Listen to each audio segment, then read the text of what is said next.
Hello everyone, welcome back to FinBuff.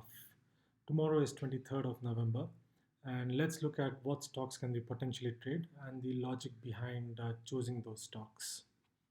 So the first stock that we have is Colpal. Colpal has been trading around 1540 level for quite some time now, and there's a good potential that it might give a breakout if it crosses the 1543 levels. And the logical target for us would be about 1560 because that is the point where that was the highest point it hit in the last few days.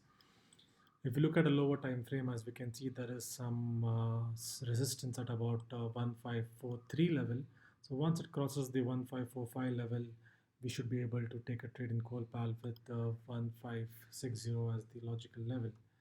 The next stock in mind is Divi's Lab. Similar to Colpal, Divi's is also looking like it might give us a breakout towards the higher side. So we shall see how it trades tomorrow. And Divis 2, if it crosses about 3480 level, we can potentially take a trade in Divis. And the logical target for us would be about 3510 to 3520. So as we can see in the lower time frame, there is some sort of a resistance at about 3480 level. So once it crosses the 3480 level, we can consider taking a trade in Divis 2. The next stock that we have in our list is Asian Paints. Asian Paints has been hitting the 2160 level for quite some days now. So there's a good chance that it could come down tomorrow. And if it does come down, the next logical support area for it is at about 2120.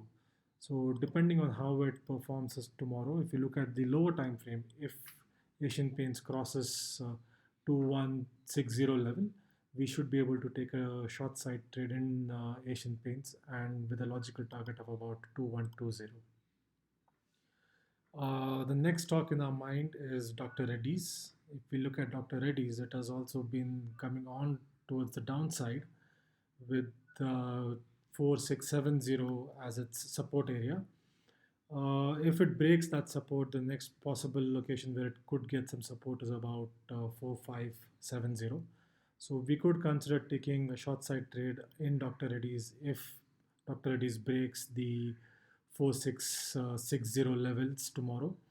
And depending on how it does, we shall then look at Dr. Reddy's and take a trade if the trade is suitable for us.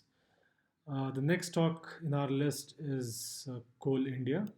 Now, Coal India has also been hitting the 1 to 1 level for quite some days, and there's a possibility that Coal India could come down with a logical target of about 118. If we look at a lower time frame, the 120.75 area has been providing quite some support to Coal India. If it breaks that, we can potentially consider taking a short side trade in Coal India for about 2 or 3 rupees, with about 118 as a potential target for Coal India. So the last stock in our list is Dabur, and if we look at Dabur, it has been hitting the 506 level for quite a number of days. So tomorrow, if it goes below 506, we could consider taking a short side trade in Dabur with about 500 as our logical target. If you look at the smaller time frame, we will notice that 506 has been providing quite some support to Dabur. So we shall wait for it to cross the 507, 506 levels first. And once it breaks that and comes towards the downside, we could take a trade in Dabur with 500 as the logical exit point. So these are the stocks that I'm considering for my trades tomorrow. I shall wait for the first 5 to 15 minutes and see how the market is moving. And I will take trades in these stocks only if the levels that we discussed are first achieved. So we shall first see in which direction the market is moving and then plan a trade accordingly as per our risk capacity. I wish you all a very happy and a successful trading day tomorrow. I hope you enjoyed this video and got an idea of how stock selections can be done for day trading. Please do like, share, and subscribe to my channel, and wish you all the best.